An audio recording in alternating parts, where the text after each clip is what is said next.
pertarungan sengit antara Parasurama melawan Hanuman yang berawal dari tindakan Parasurama yang menghajar para raja dan pasukannya dengan membabi buta tanpa memberikan kesempatan mereka untuk membela diri.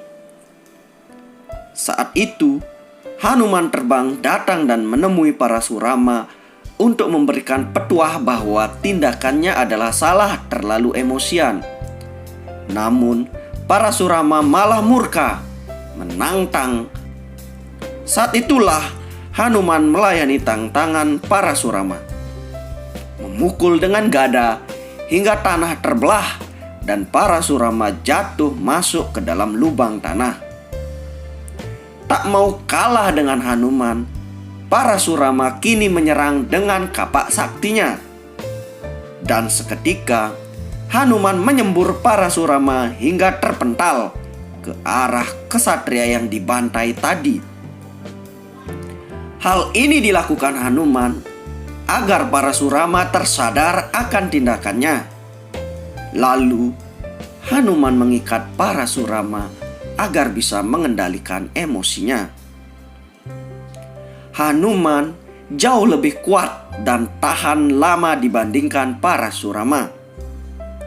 Parasurama adalah inkarnasi Dewa Wisnu dan satu-satunya tujuannya kelahirannya adalah untuk memusnahkan ras kesatria. Pejuang Brahmana membunuh kesatria dengan kapaknya yang diberikan kepadanya oleh Dewa Siwa atau Mahadewa.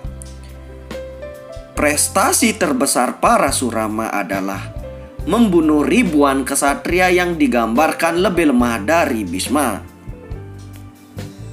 Sementara prestasi Hanuman luar biasa. Dia di masa kecil menerbangkan 3000 yojana untuk menelan matahari, tetapi Dewa Indra memukulnya dengan bajra.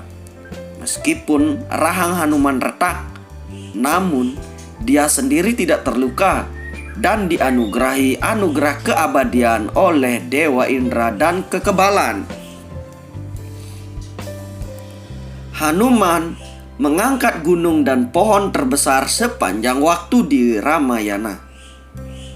Hanuman pernah kalah sekali dari Rahwana dan Indrajit. Akan tetapi, itu tidak mengubah fakta bahwa Parasurama tidak sekuat kedua.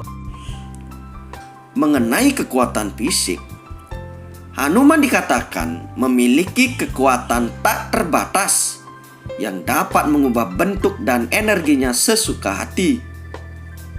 Satu-satunya keuntungan yang dimiliki Parasurama terhadap Hanuman adalah senjatanya, yaitu kapak angkasa pemberian Mahadewa.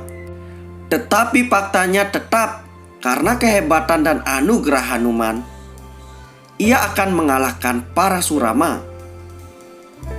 Oleh karena itu, dengan mengutip fakta dan prestasi dari sumber otentik, Hanuman secara keseluruhan jauh lebih baik daripada Parasurama.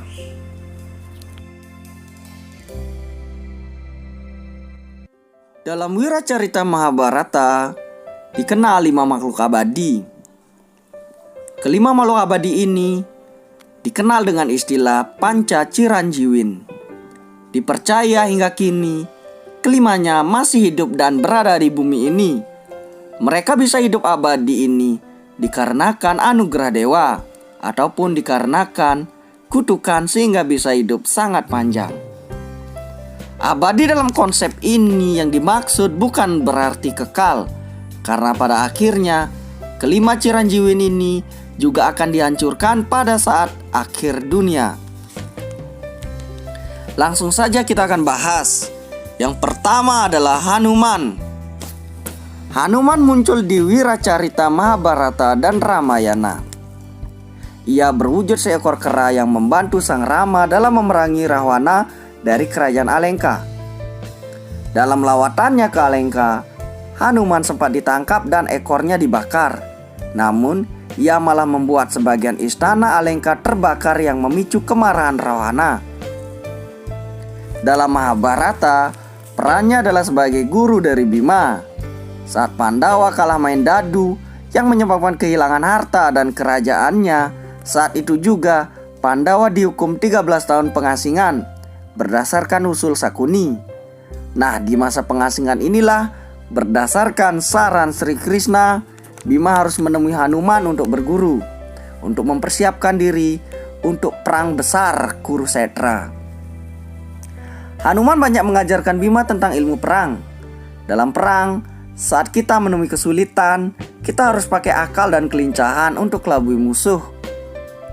Hingga akhirnya ilmu ini diterapkan saat perang Gada melawan Duryodhana. Lanjut, saat sang Rama akan meninggalkan dunia, Rama sempat bertanya kepada Hanuman apakah ingin ikut dengannya. Akan tetapi Hanuman meminta untuk menetap di bumi selama nama Rama diucapkan dan dihormati oleh orang-orang di bumi.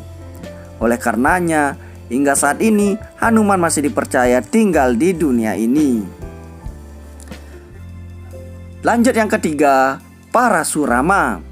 Parasurama merupakan awatara Wisnu yang keenam yang turun ke dunia untuk memerangi ksatria yang melakukan penyelewengan.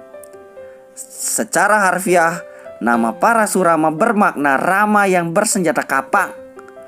Nama lainnya adalah Bhargawa yang bermakna keturunan Maharshi Brgu. Ia hidup pada zaman Treta Yuga. Parasurama merupakan putra bungsu Jamadagni, seorang resi keturunan Brgu.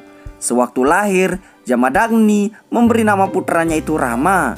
Setelah dewasa, Rama pun terkenal dengan julukan Parasurama karena selalu membawa kapak sebagai senjatanya. Selain itu, Parasurama juga memiliki senjata lain berupa busur panah yang besar luar biasa saktinya. Nah, di kisah Mahabharata, perannya adalah sebagai guru dari Bhisma dan Karna, dan ikut andil dalam membantai ksatria yang melenceng dari ajaran Dharma. Dia adalah pemuja Dewa Siwa yang taat, dan dia pula yang akan mengajarkan Kalki Awatara pada masa akhir Kali Yuga. Kita ketahui sebelumnya, Kalki Awatara adalah satu-satunya awatara Wisnu yang belum turun ke dunia. Nah, saat Kalki membutuhkannya, dia akan muncul sebagai guru dan membantu umat manusia. Selanjutnya adalah Kripacarya. Kripacarya memiliki nama Kripa. Dia menjadi seorang guru sehingga namanya menjadi Kripacarya. Dia mengajar Pandawa dan Kurawa sejak usia dini hingga saat Resi Drona diberi tugas itu. Kripa memiliki keponakan bernama Aswatthama. Dia termasuk di antara yang hidup abadi karena ia tidak pernah dilahirkan sehingga tidak bisa mati. Sebenarnya ayahnya adalah pemanah yang hebat yang membuat Dewa Indra cemburu, dan seperti biasa dia mengirim apsara untuk merayunya. Ayahnya Sardwan adalah orang suci sehingga dia mengendalikan dirinya sendiri, tapi air maninya jatuh pada rumput yang membelahnya menjadi dua, di mana seorang anak laki-laki dan perempuan lahir. Anak laki-laki adalah Kripa dan gadisnya adalah Kripi. Santanu, kakek dari Pandawa, mengadopsi mereka dan Kripa menjadi guru sementara Kripi menikahi Drona. Jadi dia tidak lahir dalam rahim sehingga tidak bisa mati secara sederhana.